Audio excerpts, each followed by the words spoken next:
നിങ്ങൾക്ക് വീട്ടിൽ ചെന്നാൽ നല്ല സമാധാനവും സന്തോഷവും ഉണ്ടാകണം. ലോകം മുഴുവൻ എന്തൊക്കെ ചെയ്താലും ശരി, വീട്ടിൽ വരുമ്പം ഭയങ്കര ബുദ്ധിമുട്ടാവില്ല. അതുകൊണ്ട് വീട്ടിൽ ചെന്നാൽ നല്ല സന്തോഷം സമാധാനം ഉണ്ടാകണം. അങ്ങനെ നിങ്ങൾ ആഗ്രഹിക്കുന്നുണ്ടോ? ആഗ്രഹിക്കുന്നില്ലേ? അതിനൊരു സൂത്രം ഞാൻ പറഞ്ഞുതരാം. അതിനൊരു സൂത്രമാണ് മലാക്കി പ്രവചനത്തിൽ 2-ാം അധ്യായം 13-14 വാക്യങ്ങൾ പ്രാക്ടീസ് ചെയ്താൽ മതി. 2-ാം അധ്യായം 13-14 വാക്യങ്ങൾ പറഞ്ഞിരിക്കുന്നത് എന്താണ് ദൈവം ആഗ്രഹിക്കുന്നത് അതങ്ങോട്ട് ചെയ്താൽ മതി. അതാണ് അതിൻ്റെ സൂത്രം. മലാക്കി 2-ാം അധ്യായം 13-14 വാക്യങ്ങൾ എന്താ പറഞ്ഞിരിക്കുന്നത്? Very simple, very simple. നിങ്ങൾക്ക് ഇതുകൊണ്ട് ഗുണമുണ്ടാകുന്ന കാര്യം ഞാൻ പറയുള്ളൂ, ഇല്ലാത്ത കാര്യമൊന്നും ഞാൻ നിങ്ങളോട് പറയില്ല. ഒന്ന് വായിക്കാവോ? മലാക്കി പ്രവചനം 2-ാം അധ്യായം 13. ഇതാണ് അതിൻ്റെ വചനം. ഇങ്ങനെയാണ്: നിങ്ങൾ ഇത് ചെയ്യുന്നു, അവിടുന്ന് നിങ്ങളുടെ കാഴ്ചകളെ പരിഗണിക്കുകയോ അവിടുന്ന് നിങ്ങളുടെ കാഴ്ചകൾ പരിഗണിക്കുകയോ അതിൽ പ്രസാദിക്കുകയോ ചെയ്യാത്തതിനാൽ, നിങ്ങളുടെ പ്രാർത്ഥനകളിൽ പ്രസാദിക്കുകയോ ചെയ്യാത്തതിനാൽ നിങ്ങൾ തേങ്ങിക്കരഞ്ഞ് എന്ന് പറഞ്ഞാൽ നല്ല ആളുകളാണ്. അതുകൊണ്ടാണ് നിങ്ങൾ പള്ളി പോണത്, അതുകൊണ്ടാണ് നിങ്ങൾ പ്രാർത്ഥിക്കുന്നത്. നല്ല ആളുകളായതുകൊണ്ടാണ് നിങ്ങൾ തേങ്ങിക്കരഞ്ഞ് കർത്താവിന്റെ ബലിപീഠം കണ്ണുനീരും കൊണ്ട് മൂടുന്നു. നമ്മുടെ വിഷയം ഇതാണ്: എൻ്റെ പ്രാർത്ഥന ദൈവം കേൾക്കണില്ല, എൻ്റെ ജീവിതത്തിൽ ഒന്നും നടക്കണില്ല, ഒരു ഉയർച്ച എനിക്ക് കിട്ടുന്നില്ല, ഒരു സന്തോഷം എനിക്കില്ല. ഇതെന്താ ഇത്? ഞാൻ ചത്ത് പണിയെടുക്കുന്നത്, എല്ലുമുറിയെ പണിയെടുക്കുന്നതല്ല എന്ത് കാര്യം? പള്ളിയോട് അടുക്കും തോറും ദുരിതമാണല്ലോ വരണത്. ദൈവത്തോട് അടുത്തിട്ട് കാര്യമില്ല, ദൈവത്തോട് അടുക്കും തോറും കുരിശാ തരണത്. ഇങ്ങനെയൊക്കെ പറഞ്ഞ് ഇങ്ങനെ ഇരിക്കുകയാണ് അല്ലേ? സത്യം പറ. മിണ്ടണില്ല. സത്യം പറ. ഇതാണ് നമ്മുടെ വിഷയം. നമുക്ക് എന്താ? പ്രാർത്ഥിച്ചിട്ട് അഭിവൃദ്ധിയില്ല, പ്രാർത്ഥിച്ചിട്ട് ഉയർച്ചയില്ല. ഇന്നലെ അടുത്ത വാക്യം വായിച്ചേ. എന്നാൽ നിങ്ങൾക്ക് ഉയർച്ചയുള്ള സൂത്രം ഞാൻ പറഞ്ഞുതരാം. അതാണ് ബൈബിൾ പറയണത്. വായിച്ചേ. എന്തുകൊണ്ട് അവിടുന്ന് ഇത് സ്വീകരിക്കുന്നില്ല? എന്തുകൊണ്ട് എൻ്റെ കാര്യത്തിൽ ദൈവത്തിന് ഇഷ്ടമല്ല എന്ന് നീ ചോദിക്കുന്നു. അടുത്തത്: ഉടമ്പടി അനുസരിച്ച് നിന്റെ ഭാര്യയും സഖിയും ആയിരുന്നിട്ടും നീ അവിശ്വസ്തത കാണിച്ച നിന്റെ യൗവനത്തിലെ ഭാര്യയും നീയും തമ്മിലുള്ള ഉടമ്പടി കർത്താവ് സാക്ഷിയായിരിക്കുന്നു എന്നതുകൊണ്ട് തന്നെ നിന്റെ ഭാര്യയും തമ്മിൽ, നീയും നിന്റെ ഭർത്താവും തമ്മിൽ ഒരു ഉടമ്പടി ഉണ്ടായിരുന്നു, ഒരു കവനൻ്റ്. അത് എന്താണ്? അത് ചവിട്ടി മെതിക്കപ്പെട്ട് കിടക്കുകയാണ്. അത് പഴയ പുതപ്പെടുത്ത് റോട്ടിയിട്ടിരിക്കുന്ന പോലെ എടുത്ത് വലിച്ച് കാട്ടിക്കളഞ്ഞിരിക്കുക. എന്നിട്ട് ആ തന്നിഷ്ടത്തിന് നടക്കുകയാണ് എന്ന് വിചാരിച്ചാൽ നിങ്ങളെല്ലാവരും വ്യഭിചാരത്തിന് പോകണമെന്നോ പരപുരുഷ ബന്ധത്തിന് പോകണമെന്നോ പരസ്ത്രീ ബന്ധത്തിന് പോകണമെന്നോ അല്ല അതിൻ്റെ അർത്ഥം. അതിൻ്റെ അർത്ഥം ഞാൻ പറഞ്ഞു തരാം.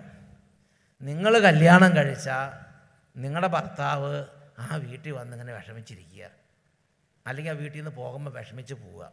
ഇതുണ്ടായാൽ മതി. നിങ്ങളുടെ ഭാര്യ, നിങ്ങൾ കല്യാണം കഴിച്ച നിങ്ങളുടെ ഭാര്യ വീട്ടിൽ വരുമ്പം ഒരു സന്തോഷമില്ലാതെ ഒരു ജീവശവം പോലെ, അല്ലെങ്കിൽ ഒരു ജീവിതത്തിന് ഒരു സന്തോഷമില്ല, അല്ലെങ്കിൽ നിങ്ങളുടെ വീട്ടിൽ നിന്ന് ഇറങ്ങി പോകുമ്പോഴും അങ്ങനെ വിഷമിച്ച് വേദനിച്ച് ഇറങ്ങിപ്പോവുക.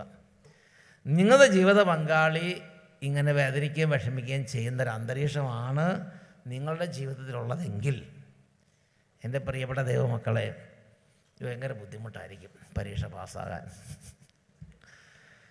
എന്നാൽ ആ പുള്ളി നല്ല സന്തോഷിച്ചിരിക്കുകയെന്ന് വിചാരിക്കുക. കാര്യം ശരിയാണ്, ഭയങ്കര എന്താ പറഞ്ഞാൽ ദുർമുഖൻ, മൂർഖ സ്വഭാവി, ഇങ്ങനെയൊക്കെയാണ്. എന്താ പറഞ്ഞാൽ ഒരു സാധനമുണ്ട് ഇങ്ങനെ മരുഭൂമിയിലെ മുൾച്ചെടി പോലെ, കൈതമുള്ളു പോലെയൊക്കെ ആയിരിക്കും. അങ്ങോട്ടും പിടിക്കാൻ പറ്റില്ല, ഇങ്ങോട്ടും പിടിക്കാൻ പറ്റില്ല.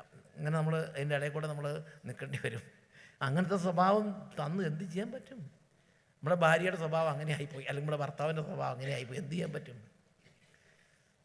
അതിനെ പിടിക്കാതെ അവിടെ നിർത്തുക. Praise the Lord. അങ്ങനത്തെ ഈ ദൈവ പൈതലിനെ, ദൈവത്തിൻ്റെ ഈ മകനാണത്, ദൈവത്തിൻ്റെ മകളാണതിരിക്കുന്നത്, അബ്രാഹത്തിൻ്റെ പുത്രിയാണത്. കളിക്കരുത്.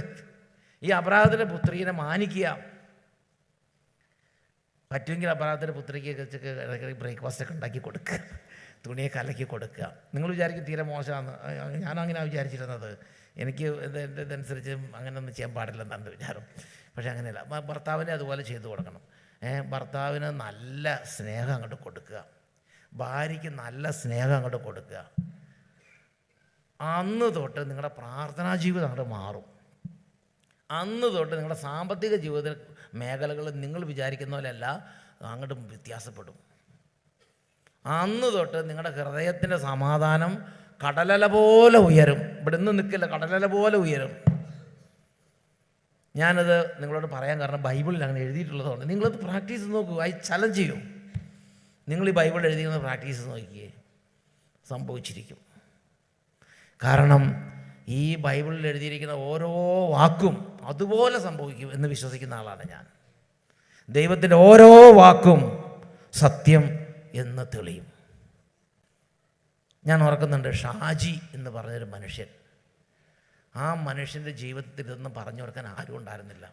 അദ്ദേഹം ഒരു ധ്യാനം കൂടിയപ്പോൾ അദ്ദേഹത്തിന് മനസ്സിലായി, എൻ്റെ ഭാര്യനെ സ്നേഹിച്ചാൽ എല്ലാം ശരിയാവും എന്ന് മനസ്സിലായി. അവസാനം മനസ്സിലായത് അതാണ്. ഞാൻ എൻ്റെ ഭാര്യനെ സ്നേഹിച്ചാൽ എനിക്ക് ദൈവത്തെ സ്നേഹിക്കാൻ പറ്റും, എൻ്റെ ഭാര്യനെ സ്നേഹിക്കാതെ എനിക്ക് ദൈവത്തെ സ്നേഹിക്കാൻ പറ്റില്ല എന്ന് മനസ്സിലായി. അത് മനസ്സിലാക്കണമെങ്കിൽ കുറേ കാലം കഴിയണം. ഇപ്പോഴൊന്നും മനസ്സിലാവുമെന്ന് തോന്നണില്ല. കുതിരപ്പുറത്ത് നിലത്ത് വീഴാതെ ഒരു രക്ഷയില്ല. കുതിരപ്പുറത്താ എന്നൊക്കെ പറഞ്ഞേ ഹല്ലേലൂയ. എൻ്റെ ഭർത്താവിനെ സ്നേഹിച്ചാലേ എനിക്ക് ദൈവത്തിൻ്റെ അടുത്ത് എൻ്റെ പ്രാർത്ഥന എത്തുന്നുള്ളൂ എന്ന് മനസ്സിലാക്കുന്നില്ല. ഇപ്പം നമ്മൾ മനസ്സിലാക്കുന്നത് നമ്മൾ മനസ്സിലാക്കാതെ നടക്കുകയാണ്. ദൈവം കാത്തിരിക്കുകയാണ്, നിങ്ങൾ എത്രയും പെട്ടെന്ന് മനസ്സിലാക്കിയിരുന്നെങ്കിൽ എന്ന് വിചാരിച്ചു. എൻ്റെ പേര് ഷാജി. ഞാൻ കണ്ണൂർ ജില്ലയിലെ മേരിഗിരി ഫൊറോന ചർച്ച് ഇടവയിൽപ്പെട്ട ആളാണ്. ഞാൻ നിങ്ങളുടെ മുമ്പിൽ നിൽക്കുന്നത് വലിയൊരു ജീവിത സാക്ഷ്യമായിട്ടാണ്. പ്രിയപ്പെട്ടവരെ, ഞാൻ വിവാഹിതനായിട്ട് 13 വർഷമായി. എൻ്റെ ഭാര്യയെ മര്യാദയ്ക്ക് സ്നേഹിക്കാൻ എനിക്ക് പറ്റിയിരുന്നില്ല. എന്ത് കാരണത്താലും ഞാൻ വീട്ടിൽ ചെല്ലുമ്പോൾ എന്തെങ്കിലും ഒരു കാരണത്തിൽ ഞാൻ അവളെ ചീത്ത വിളിക്കും. അങ്ങനെ ഞാൻ 2 പ്രാവശ്യം ഇവിടെ ധ്യാനത്തിനായിട്ട് വന്നു. വണ്ടയിൽ വന്നു, അഭിഷേക് വന്നു. അപ്പോൾ എനിക്കൊരു അനുഗ്രഹം കിട്ടിയില്ലല്ലോ ദൈവമേ എന്ന് ഞാൻ ഒരനുഭവമില്ല. അങ്ങനെ എൻ്റെ പ്രാർത്ഥനാ ലീഡറായ ജോർജേട്ടൻ എന്നോട് പറഞ്ഞു, ഷാജി, ഞാൻ നിന്നെ മധ്യസ്ഥ പ്രാർത്ഥനയിലേക്ക് ചേർക്കുകയാണ്, നിനക്ക് സാധിക്കുമോ എന്ന് ചോദിച്ചു. തീർച്ചയായിട്ടും ജോർജേട്ടാ, ഞാൻ മധ്യസ്ഥ പ്രാർത്ഥനയിൽ പ്രാർത്ഥിക്കാൻ വരാം എന്ന് പറഞ്ഞു. അങ്ങനെ ഞാൻ മധ്യസ്ഥ പ്രാർത്ഥനയിലേക്ക് പോകാൻ വേണ്ടി, ഇങ്ങോട്ട് വരാൻ വേണ്ടി ഒരു ഡേറ്റ് പറഞ്ഞപ്പം എനിക്ക് നാട്ടിൽ ആശാരിപ്പണിയാണ്.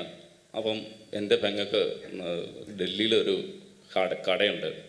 അപ്പോൾ അവിടെ നിൽക്കാൻ വേണ്ടി എന്നോട് ചെല്ലാൻ പറഞ്ഞു. അപ്പോൾ എന്നാൽ പിന്നെ ഞാൻ അങ്ങോട്ട് പോയേക്കാമെന്ന് വിചാരിച്ച്, 10-20 വർഷമായി ഞാൻ ആശാരിപ്പണി ചെയ്യുന്നു. അപ്പം ഞാൻ അങ്ങോട്ട് പോയേക്കാമെന്ന് വിചാരിച്ച് ടിക്കറ്റെല്ലാം ബുക്ക് ചെയ്ത് ഇങ്ങനെ ഇരിക്കുമ്പോഴാണ് ജോർജേട്ടൻ പറയുന്നത്, ഈ മധ്യസ്ഥ പ്രാർത്ഥനയുടെ ഒരു ഡേറ്റ് 9-ാം തീയതിയാണ് തുടങ്ങുന്നത്. അപ്പം ഞാൻ ടിക്കറ്റ് ബുക്ക് ചെയ്തത് 7-ാം തീയതിയാണ്. അപ്പം ഞാൻ എന്താ ചെയ്യേണ്ടതെന്ന് എനിക്കൊന്നും അറിയില്ല. ഒന്നെങ്കിൽ ഞാൻ ആ ജോലിക്ക് പോകണം, അല്ലെങ്കിൽ ഞാൻ മധ്യസ്ഥ ഇതിലേക്ക് വരണം. അങ്ങനെ ഇരിക്കും ഞാൻ രണ്ടും കൽപ്പിച്ച് തീരുമാനിച്ചു, ഞാൻ എന്തായാലും മധ്യസ്ഥ പ്രാർത്ഥനയിലേക്ക് വരുന്നതേ ഉള്ളൂ. ഞാൻ ആ ടിക്കറ്റ് ക്യാൻസൽ ചെയ്ത് ഞാൻ മധ്യസ്ഥ പ്രാർത്ഥനയിലേക്ക് ധ്യാനത്തിനായി ഒരാഴ്ച തന്നെ വന്നു. പ്രിയപ്പെട്ടവരെ, ജീവിതത്തിൻ്റെ ഒരു വലിയൊരു ഈശോയുടെ അനുഗ്രഹമാണ് എനിക്ക് ചൊരിഞ്ഞത്.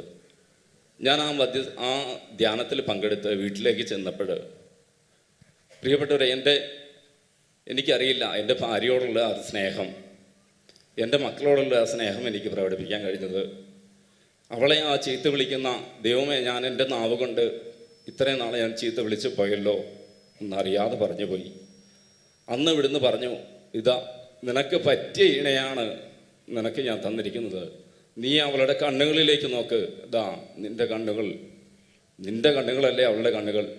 പ്രിയപ്പെട്ടവരെ, ഞാൻ അറിയാതെ ഒത്തിരി നാളുകൾ അവളെ ചീത്ത വിളിച്ച് സ്നേഹക്കുറവ് കൊണ്ട് സ്നേഹിക്കാൻ പറ്റാത്ത അവസ്ഥയിൽ കർത്താവ് അതിൽ എന്നിൽ നിന്ന് എടുത്തു മാറ്റി. ഈശോയെ നന്ദി, ഈശോയെ സ്തുതി, ഈശോയെ മഹത്വം, ഈശോ ആരാധന. കണ്ണൂരെന്ന് ഇത്രയും ദൂരം ഇവർ വന്ന് പ്രാർത്ഥന കൂടുക, അതിൽ ഇവരുടെ വലിയൊരു ദുഃഖത്തിൽ ഒരു അന്തരീക്ഷത്തിൽ കണ്ടോ കർത്താവ് അവരെ സഹായിച്ചത് കണ്ടോ. മക്കളിവിടെ ഉണ്ടോ? ഹല്ലേലൂയ. ധ്യാനത്തിൽ വെച്ച് ഒരു അത്ഭുതകരമായ ഒരു ഡെലിവറൻസ് കർത്താവ് അങ്ങോട്ട് കൊടുത്ത് 1500 പേരുടെ ഒരു ധ്യാനം ഇവിടെ നടന്നായിരുന്നു. ആ ധ്യാനത്തിൽ അങ്ങോട്ട് കൂടി, അതിനകത്ത് വെഞ്ചിരിപ്പ് കാര്യങ്ങളൊക്കെ കൂടി അല്ലേ.